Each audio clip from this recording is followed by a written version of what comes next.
chaos on the BWI Daily Edition. Things are all over the place. Last week we had Ryan Snyder on Thursday. This week we've got Greg Pickel on Tuesday. But with Cael Sanderson and a bye week with Penn State Wrestling, we held off until we heard his comments. So we're bringing them to you today here on the BWI Daily Edition. Greg, how you doing? Hey, T. Frank, it's a different day, but we're going to have the same great energy and a great show, so I'm looking forward to it. Absolutely, and that's what I want to get to with the energy and Penn State Wrestling coming into the final week of the regular season. They've already wrapped up the Big Ten title. This is the Ryder match. This is the match at the end of the season before we get into the postseason. So, a lot of news, a lot of updates, or maybe Cael Sanderson playing close to the vest. You had an article up there with your notebook about what he said during his press conference on Monday. So where do you want to start with that? Yeah, I mean, T. Frank, there's a number of places we could start here, but I know that the one that Penn State fans are most interested in listening to is what is going to happen with Brady Berge, the 165-pounder who rejoined the Penn State wrestling team at the start of the spring semester. For those unaware, he, of course, was a volunteer coach elsewhere after retiring from the sport and Penn State last year. Now he's back. And when that first was announced, the assumption was that he was going to come back and wrestle at 157, which has been a bit of a problem spot for the Nittany Lions. He instead comes back and unseats Creighton Etzel at 165 at the start of the spring semester and has wrestled there ever since. Then they took the last two matches off. Cael Sanderson saying that was to work on his conditioning, but being very, very vague about the idea of, what working on his weight meant. Did that mean he was just getting everything dialed in at 165, or was he working on the cut down to 157? So we still don't know that answer. I know everybody wants it. I'm well aware of that fact. But at this point, it just kind of is what it is to some extent. They'll reveal that when they're ready to. Maybe it's on Sunday when Ryder comes for the regular season finale. Mm-hmm. Maybe it's at the, maybe it's not. I do believe he would need a match at that weight in the regular season to qualify there in the postseason. So we'll see how this thing all shakes out. But it has been easily the biggest talking point for fans and members of our Wrestling Room Forum over at BWI. And, I had someone put it to me this way, and I think it was pretty good. Cael Sanderson likes to plant seeds at times, but he's not always interested in being, the farmer that comes back and endlessly gives you more and more and more of them. He'll plant it, and then you have to think about it. And when it's right for him and his program to reveal it, he will. But until then, you're going to kind of be left in the dark with a little bit of ambiguity and everything else. So we'll see. I mean, they're set at this point, right? If you go back and listen to some of the shows you and I did prior to, this time of the year, I mean, what were we talking about? There was a question at 125. That's answered. Drew Hildebrand's there. Yep. There was a question at 157. Is it Berge or is it not? We'll have to wait and see. Does that mean, obviously, with Creighton will be at 165? But other than that, they seem to feel really good about where things are. Guys are getting ready to peak toward the postseason here, and that's what this Ryder match is all about. And really, most of this month, since they finished up with Ohio State and Nebraska and won the Big Ten regular season dual meet championship, is all about is getting ready for March and the conference tournament, and of course the NCAA tournament as well. So I know that I don't know if this is something you can go in depth on, but as somebody who, I know this is going to shock you, I wasn't a wrestler. If you look at me, I don't know if you could tell or not. But what goes into, it sounds like a simple thing of dropping down a weight class, but what goes into dropping down a weight class and being ready to compete at that level? Like, what are the kind of the things that you have to do to get there? Yeah, I mean, obviously there's rules in place that will only allow you to do it in such a way. And, it's not necessarily like it used to be where you could kind of just, if you wanted to cut, you could cut, and you could do it in the unhealthiest and unsafest way possible. And there really was no one to get in the way. There are rules in place now that kind of prevent that. So you have to do it kind of methodically, and you have to be within so many pounds, I believe is how it works to do that. So we'll see. But I mean, the question's really just this. Cael Sanderson has talked at length this year about the idea of, Brady Bergie's comfortable at 165, and that's his decision, and, et cetera, et cetera. And that was why when there was such a push, mostly from fans, about him going to 57, it was kind of an obvious answer that, look, they have said this over and over and over again. It is where we are at this point, and until there's a reason for it to change, there's not going to be much to write home about. So, I think that the important thing to keep in mind here is that they're, these guys always, since Cael Sanderson's been here, will always do, in most cases, almost every case, probably every case, what's best for the team, T. Right. Frank. And, maybe that is Brady Berge dropping down. But then the questions are, individually, is that best for him? And Right. for the team, is how he can wrestle there best for the team? If he drops down there and he has to, if he loses some of his energy because he can't eat as much at Yep. that weight, or, Yep. whatever, or does he lose strength because he drops muscle to go into that weight class? Does that change things? It sounds great to say, well, he was 157 before, so he should be able to just drop in there and go for it again. And it sounds great to say that that's what would be best for the team. Him at 57 instead of Terrell Bearclaw, and then Creighton Edsel at 165. But again, sometimes these things can be easier said than done. Yeah.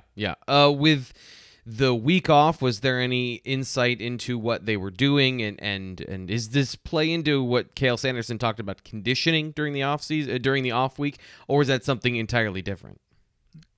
Yeah, at this point, it's basically just getting your conditioning to the point where you want it to be, that you can wrestle the best guys in the country, both in many cases the Big Ten tournament and, of course, at the national tournament. And you have to have a gas tank. Everyone, that follows this sport knows that. You have to be able to compete for 7 minutes, and sometimes maybe more than 7 minutes. And, so what do you have to do to dial that stuff in? What have losses meant to you in terms of what things went wrong that you can fix, as opposed to, in some instances, you just get caught, or a guy was just better that day, but it's not necessarily technique, it's not necessarily stamina, it was just you got beat that day.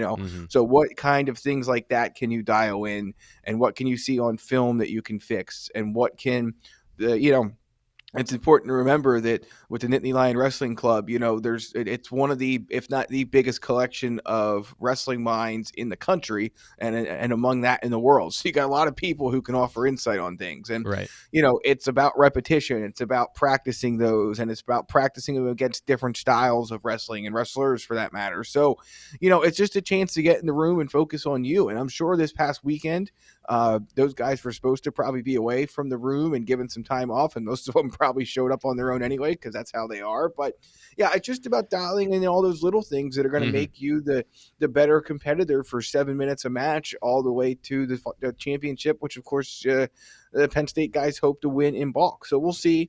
The Big Ten tournament is going to be here before we know it. But this Ryder match, is some have noted, this is not the first time Penn State has ended the season with a non-conference match to kind of give it a chance to tune up some things, or in some cases let some guys heal, as it appears to be the case with Carter Starachi at 174 pounds at this point. Yeah. And get some other guys some experience. So we'll see. Obviously, what is your Yeah. Sorry to cut you off, but I want to go there next. Is what is your vibe after Cael Sanderson spoke about what Penn State fans should expect out of that? Do you need one more tune-up, or is this a week where some guys are going to get rest that need it? Yeah, I think most they'll let them decide, right? So, Penn State's very good about letting each kid kind of decide. Again, they're going to do what's best for the team. And this is no shot at Ryder. I just don't know how else to say it. The Bronx have, I believe, one guy ranked in the top 30 in a weight class. And so they're not going to come in here and threaten Penn State starters, and they're probably not going to threaten most of the backups either. So if a guy's feels like he could use a week to rest this or rest that, or focus on this and focus on that, and that's not on demand, then Penn State, if it feels like it's the best thing for everyone, will let them do that. So, we'll see. We'll see who actually ends up wrestling. I mean, obviously, we know that Max Dean missed last weekend, or I'm sorry, just the Nebraska match rather, due to a little bump and bruise, and Greg Kirkfleet looked a little banged up at heavyweight following that match against the Cornhuskers. So Carter Starachi, of course, has been out for a little bit now. So, there's guys that are a little bit banged up. Cael Sanderson saying Monday that it's the kind of bumps and bruises that you deal with in any sport at this point of the regular season. But, again, they will allow those guys to do what they need to do. And as long as it's in the best interest of the team and individual, they'll go ahead and do that as they get ready for the individual tournaments.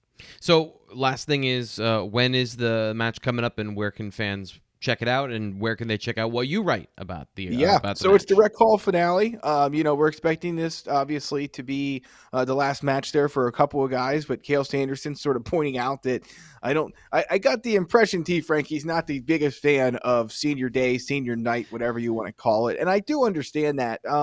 Why is that? Why is that?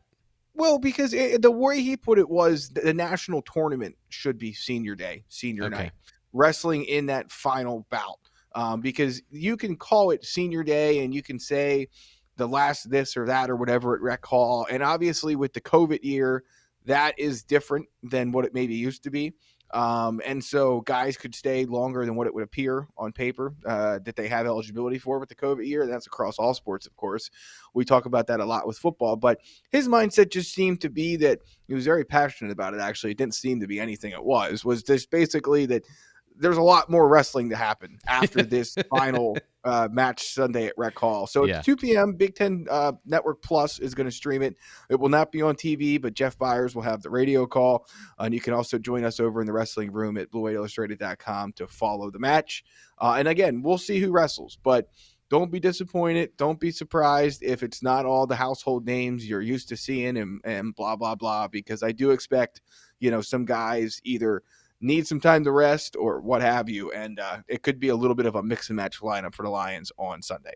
So make sure you check out his stuff over in the Lions, the wrestling room, I should say. And, of course, BlueWhiteIllustrated.com, just $1 to sign up. The link is in the description of the video. Drop down, and you can get all of Greg's insight, one of the foremost scholars on Penn State wrestling on the Penn State beat. So, want to shift gears, though. Want to go over back to football and talk about some news and notes that came out late last week and some stuff that you wrote about early this week. With the transfer portal, a couple other items. Where I want to start is the Thursday night opener that is now Penn State's first game of the season against Purdue, shifting from that Saturday to a Thursday game. What is your thought about this quasi-prime time slot for the Nittany Lions? Do you think it's good? Do you think it's a disadvantage? Yeah, I guess we had some conversations about it inside the Lions Den message board over at BWI, and I guess I get it. If you're a Penn State fan, especially one who looks forward to that opening Saturday every year, you're not going to like this. But I don't know, T. Frank. It just kind of is what it is. I mean, when you are on the – again, I think the biggest issue here for Penn State fans, and it's 100% valid, is how many years in a row they've opened conference play on the road. Yep. We all know. And it's week one. Right. Yeah. We all know that if this was at Beaver Stadium – this game would not be moved to Thursday. There's zero chance of that happening. Yep. But when you're a major program like Penn State is in the conference and you're going to one of the middle tier schools, which I think Purdue is, there's an opportunity for them to get some more exposure and to play a game at a facility that they feel like they can host a Thursday evening contest. And, they're going to try and push to do that. I know a lot of Penn State fans said, well, why would you agree to this? And you know what? There's enough interest from the conference and certainly its TV partners, you can try and stand in the way of it, but I don't know how successful you're going to be. I think there's this assumption out there that Penn State could just hook, line, and sinker blow this deal up, and I don't think it's really that simple. Doesn't it get you out of doing it later in the year, though? Like now it's not October and you're going to Illinois on a Friday. So you get it out of the way to start the season, and then you can get into the regular rhythm. But isn't it also a showcase game for Penn State? I mean, you are one of the only teams on television, and this is something James Franklin has talked about. If you're going to do 9 games that are against Power 5 opponents, why don't we make one of those? Or if you're going to do 10 games, why don't we do a neutral site game or something like that? Something to increase exposure in a different part or element of the sports landscape. And to me, this feels like a freebie where you're that team out front and just don't lose the game, but, you get to be out there and you don't have to compete for other eyeballs. Correct. Yeah. And, again, I think there were some Penn State fans who didn't think this was fair, just didn't think this was right, or that this would hurt Penn State's chances of winning the game. And I'm sorry, but I don't know how else to put this, T. Frank. If you can't you should be able to beat Purdue any day of the week. And you got 9 months to get there, or whatever many months it is. Like, you got plenty of time to adjust your schedule. It's by 3 days. Right. Yeah, it's not a week. It's not 2 weeks. It's not a month. It's a couple of days. Obviously, Penn State will have to start its game week preparation for Purdue on the Wednesday, I guess it would be, prior to that week. So they'll have to adjust their summer camp schedule a bit. One thing I've not been able to confirm logic tells you it should be this way, but it's the NCAA, so it's a dangerous assumption to make. Yeah. But I would assume Penn State gets 2 extra days earlier of spring practice. They can start summer camp 2 days earlier than normal because of this change. But again, it's just a scheduling matter, really. I mean, next time James Franklin talks, we'll get a sense for how he feels about that. But I don't know. My thought process is simply this.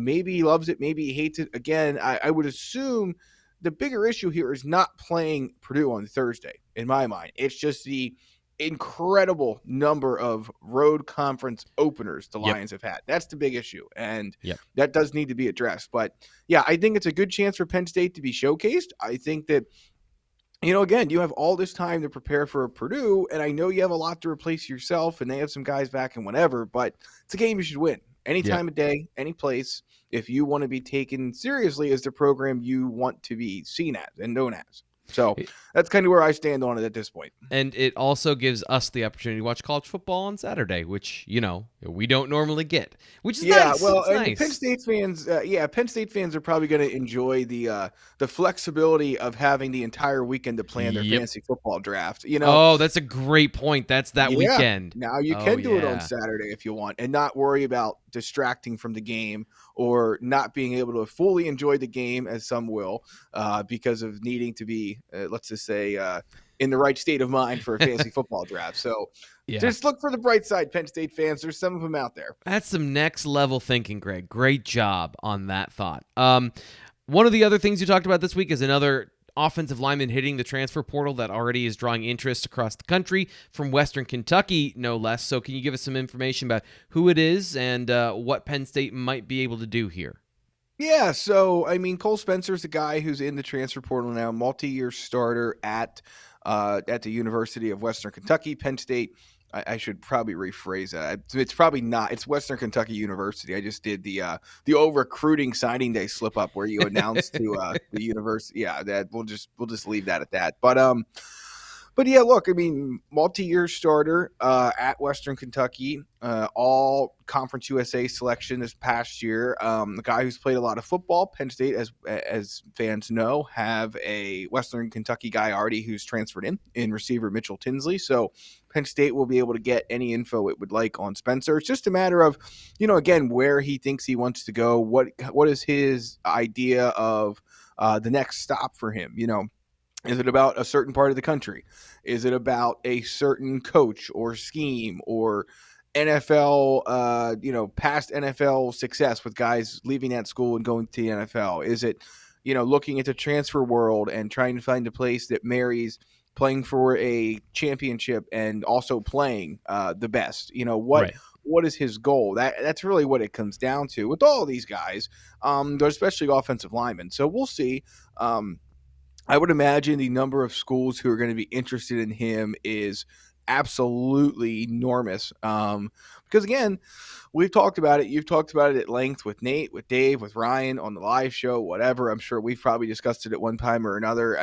These guys that are they're just not a bunch of quality tackles and offensive linemen in general, but tackles specifically that go into the portal. And when they do, and when they have good film that college coaches like, a lot of colleges are going to be interested, and that makes it a challenge for you to land those guys. So we'll see.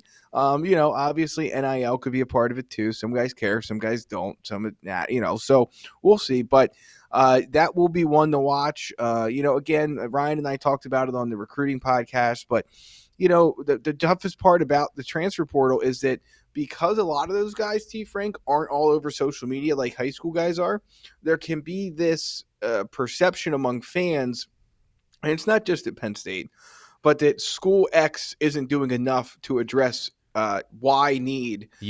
Even though in reality they are. It's just that unlike the 4-star who tweets out every visit and every offer and puts it on Instagram, etc., and does interviews about it, the transfer portal guys by and large are just not really interested in any of that. So, it's important to remember that while you think Penn State or while you think you're whatever school you're a fan of isn't doing enough, rest assured that almost certainly they are, and you just might not be aware of it. So a couple things just about Cole Spencer to give fans. According to PFF, 5 pressures against Michigan State and Indiana when they played back-to-back weeks in weeks 4 and 5 last season. So comparable talent that he might see. 5 pressures, 0 sacks, and only 1 hit according to PFF. Only 2 sacks given up all season. So a guy that is a great pass protector. And that's one of the things that Penn State's looking for along the offensive line at that tackle position. 6'4", 300 pounds without any sort of, never seeing him on film, needing to see a little bit more. Don't know if he is a tackle or if he's a guy that's also looking to move to guard for an NFL future. So, more to be done in terms of getting to know Cole Spencer, but of course that's what we do here at Blue White Illustrated, making sure you're up to date with all that information as it comes out. And if you're listening to this show, you're enjoying the conversation about wrestling and about football here, make sure you like this video and you subscribe to Blue White Illustrated on YouTube. If you're listening on our audio version, Apple Podcasts, super helpful if you give us a review and you give us that 5-star ranking.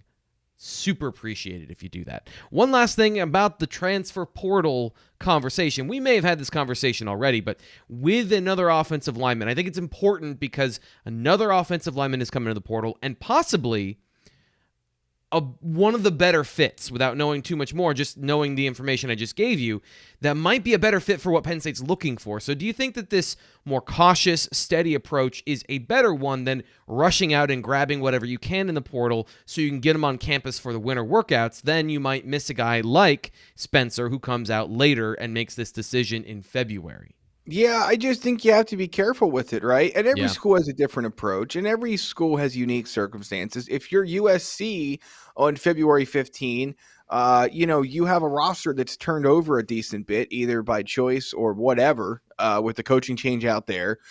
So you have a different threshold, I guess you could say, of what you're willing to accept in a possible transfer than a place like Penn State, who should feel pretty good about most of its positions, but it needs some numbers help. There's no question.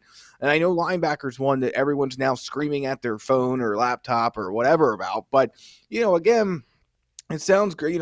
What the positions Penn State needs help at most: linebacker, offensive line, specifically offensive tackle, maybe defensive end. Again, every school that Penn State competes against is going to want guys at those positions. There's very few schools across the country not wanting at those spots. So, again, it can be easier said than done to land guys in the portal. And then beyond that, again, James Franklin's made this crystal clear multiple times now.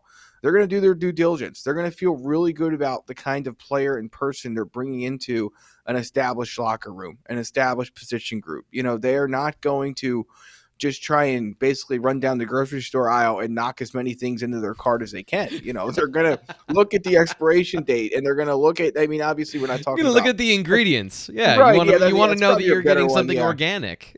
Right. Yeah. they're going to take some time and think about it. Yeah. And so, that is the way this process works. And again, there's like a 9-day gap between the January 1st games and the start of the spring semester at Penn State. So unless you're a Mitchell Tinsley who decided on Christmas Eve, whatever, probably a little before that, you're not going to be able to make it there in time. So, that, and then Penn State finds itself in a place where it has to wait until after the spring practice and spring semester ends to bring guys in, because that's just the way its academic calendar works. So I think the approach is fine. I know it's one that can frustrate fans, but again, I would say that what they did with the most recent group last year worked out pretty well, but I don't think that's instructive. I really don't, because the COVID year and everything related to that just made things so different.